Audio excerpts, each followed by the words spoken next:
Time out market અને Nobel સ્ક્વેરની visit બાદ અમે પહોંચ્યા કેપટાઉનના ફેમસ સાઇન પાસે અને અહીં થોડા ફોટો ક્લિક કર્યા.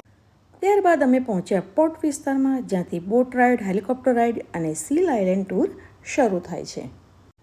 ત્યાં આસપાસ કપડાં, શૂઝ, ટોયસ અને સુંદર દુકાનો હતી. સાથે જ રેસ્ટોરન્ટ, બાર અને નાના નાના ફૂડ સ્ટોલથી આખું વાતાવરણ જીવંત લાગતું હતું.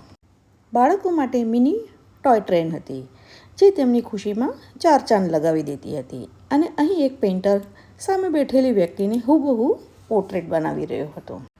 થોડીક જ આગળ ગયા તો ત્યાં રંગબેરંગી વેશભૂષામાં યુવક-યુવતીઓ સાઉથ આફ્રિકન ડાન્સ કરી રહ્યા હતા, જે જોતા જ રહી જવાય એવો અનુભવ હતો.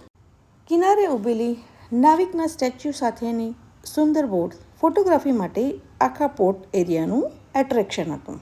લાસ્ટમાં અમે એક રેસ્ટોરન્ટમાં બેસી અને આ બધા દ્રશ્યોને માણ્યા. કેપટાઉનનો આ અનુભવ અમારા માટે યાદગાર રહ્યો.